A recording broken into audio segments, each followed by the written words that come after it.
नमस्कार साथियों, आज हम आपके लिए पहली छंद जो श्लोक के नाम से जानी जाती है उसका नाम है अनुष्टुप छंद। ये अनुष्टुप छंद वैदिक छंद मानी जाती है। वैदिक छंद और लौकिक छंद। वैदिक छंद अनुष्टुप छंद को ही हम वैदिक छंद कहते हैं।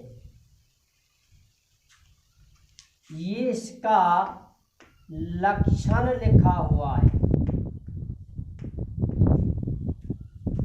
नाम है इसका अनुष्टुप छंद।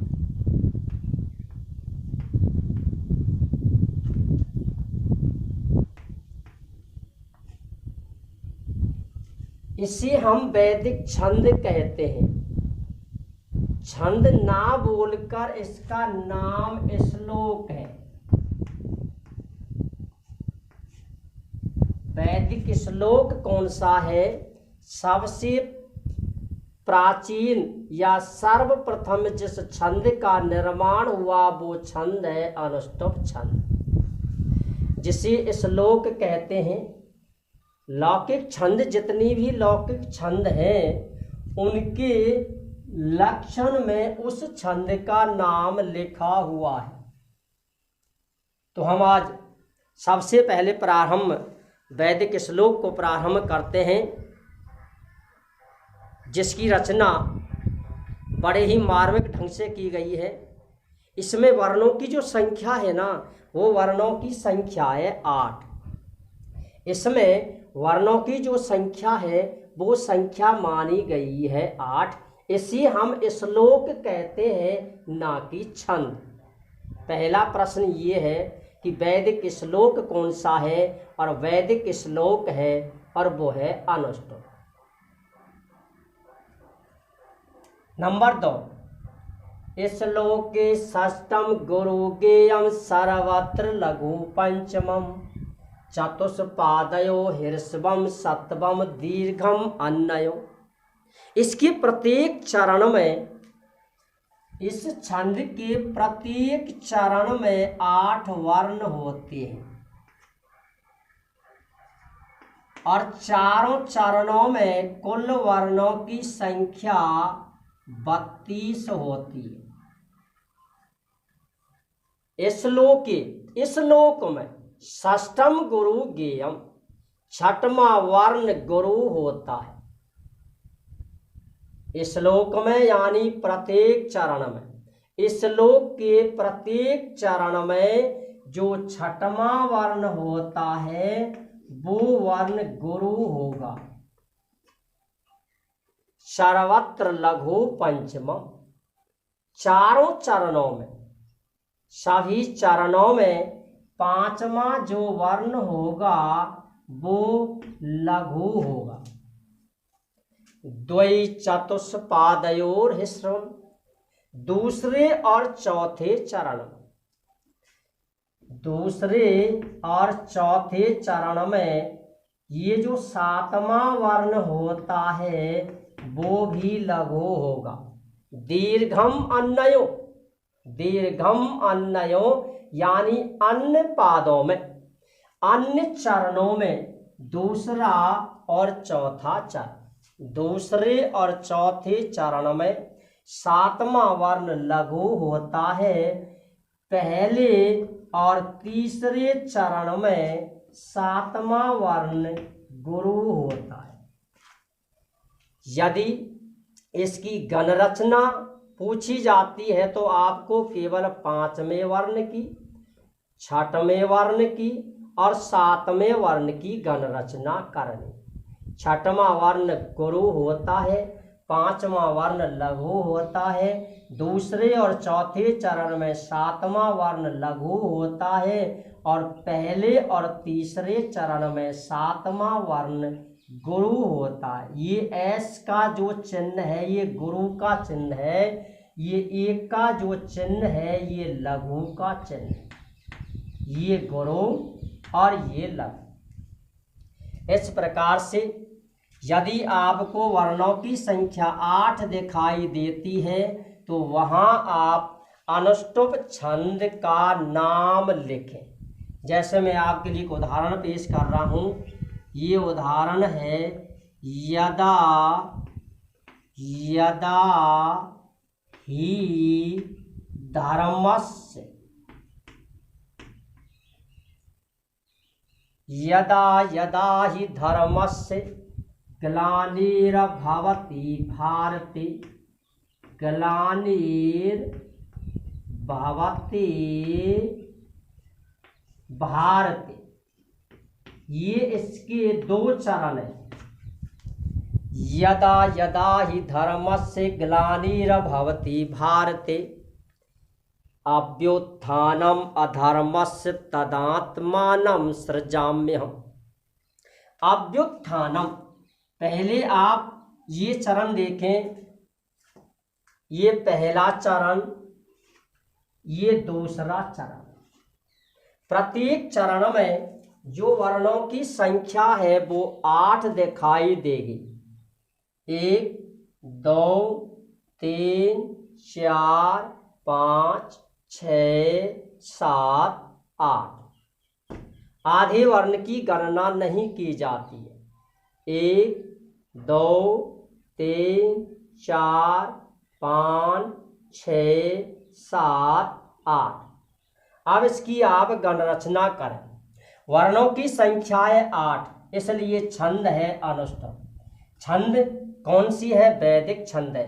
किस नाम से जाना जाता है? इसे श्लोक के नाम से जाना जाता है। छठवां वर्ण 1 2 3 4 5 6। ये छठवां वर्ण गुरु है और 5वां वर्ण लघु है। ये लघु और ये गुरु। 1 2 3 4 5। ये वर्ण लघु है और ये वर्ण गुरु है। ये पहला चरण है और ये दूसरा चरण। दूसरे और चौथे चरण में 7वां वर्ण भी कैसा होगा? लघु। ये है दूसरा चरण और 7वां वर्ण है, ये रे वर्ण है, ये लघु है।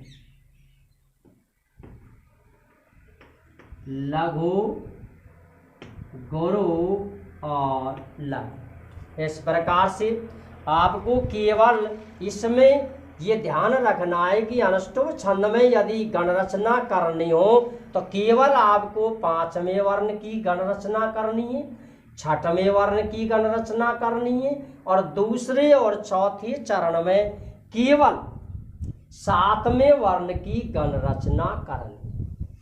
ये उदाहरण है यदा यदा ही धर्मस्य ग्लानिर्भवति भारते। इसका अर्थ भी मैं आपके लिए पेश करूं कि जिस समय अर्जुन ने महाभारत के युद्ध प्रारंभ होने वाला था, शंखनाद हो चुका था, पितामह भीष्म ने, गुरु द्रोणाचार्य ने यानी युद्ध का शंखनाद कर दिया। अर्जुन ने कहा कि हे ईश्वर, हे भगवान, मुझसे युद्ध नहीं होगा, मैं अपनों पर बाण नहीं चला सकता। तब श्री कृष्ण ने उसे गीता का उपदेश दिया जिसमें 700 श्लोकों का वर्णन है और कृष्ण ने अर्जुन से कहा कि हे अर्जुन, यदा यदा हि धर्मस्य ग्लानिर्भवति भारत अभ्युत्थानम अधर्मस्य तदात्मानं सृजाम्यहम्। हे अर्जुन, इस देश में, इस भारतवर्ष में जब जब धर्म की हानि होती है, अत्याचार बढ़ता है,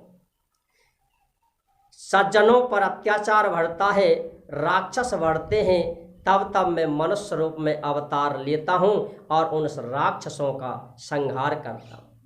अधर्म जब बढ़ता है, मैं उस अधर्म को नष्ट करने के लिए मनुष्य रूप में अवतार लेता हूं। इसलिए हे कृष्ण, हे अर्जुन, तेरा काम है कर्मण्य बाद कारस्ते माँ फलेषु कदाचन। इसलिए तू तेरा कर्म कर, फल देना मेरा काम है। तुझे केवल कर्म के लिए यहाँ भेजा है। फल तुझे अच्छा मिलेगा या बुरा मिलेगा, तुझे स्वर्ग मिलेगा या तुझे नरक मिलेगा, इसका काम मेरा है। इस गीता के उपदेश को सुनकर अर्जुन ने अपने तरकश को उठाया और युद्ध के लिए तैयार हो गया। रामायण में, महाभारत में, वैदिक कालीन जितने भी शास्त्र हैं उन सभी शास्त्रों में अनुष्टुप छंद का ही उल्लेख है। इसमें 8 वर्ण है। ये वैदिक कालीन श्लोक है, ना कि छंद।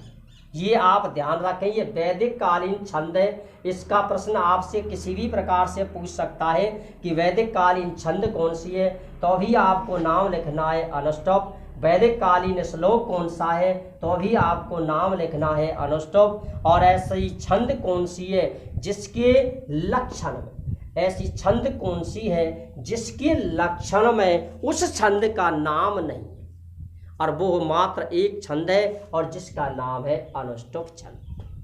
इस प्रकार से आप अनुष्टुप छंद का वर्णन कर सकते हो, अनुष्टुप छंद की पहचान कर सकते हो। इसके प्रत्येक चरण में 8 वर्ण होते हैं, चारों चरणों में 32 वर्ण होते हैं। इसमें यति का कोई विधान नहीं है, इसमें यति विधानम नास्ति, यति इसमें नहीं होती है। केवल आपको गणरचना करनी है तो केवल 3 वर्णों की गणरचना करनी है, छठवां वर्ण, 5वां वर्ण और 7वां वर्ण। छठवां वर्ण गुरु होना चाहिए, 5वां वर्ण लघु होना चाहिए, दूसरे और चौथे चरण में 7वां वर्ण लघु होना चाहिए, और पहले और तीसरे वर्ण में 7वां वर्ण गुरु होना चाहिए। हालांकि इसका कोई उल्लेख नहीं है, लेकिन यहीं तक इसकी आप गणरचना करोगे केवल दूसरे और चौथे चरण। इस प्रकार से यदि आपको 8 वर्ण दिखाई देते हैं और यदि उसने 2 चरणों का उल्लेख यदि उसने किया है, 2 चरण यदि आपके लिए मिले हैं, तो आपके लिए वर्णों की संख्या मिलेगी 16, और 16 वर्णों वाली कोई छंद नहीं होती है। इसलिए आप उसमें 2 का भाग दे दें, और 2 का भाग देने पर संख्या आती है 8। इसलिए 8 वर्णों वाली छंद, और 8 वर्णों वाली छंद होती है अनुष्टुप छंद। इससे पहले गायत्री और त्रिष्टुप छंद का भी उल्लेख आपने सुना है, उनमें भी 8 वर्ण थे, उन्हीं का वर्णन पहले किया गया था। उसके बाद वाल्मीकि जी ने अनुष्टुप छंद का प्रयोग किया। जय हिंद, जय भारत।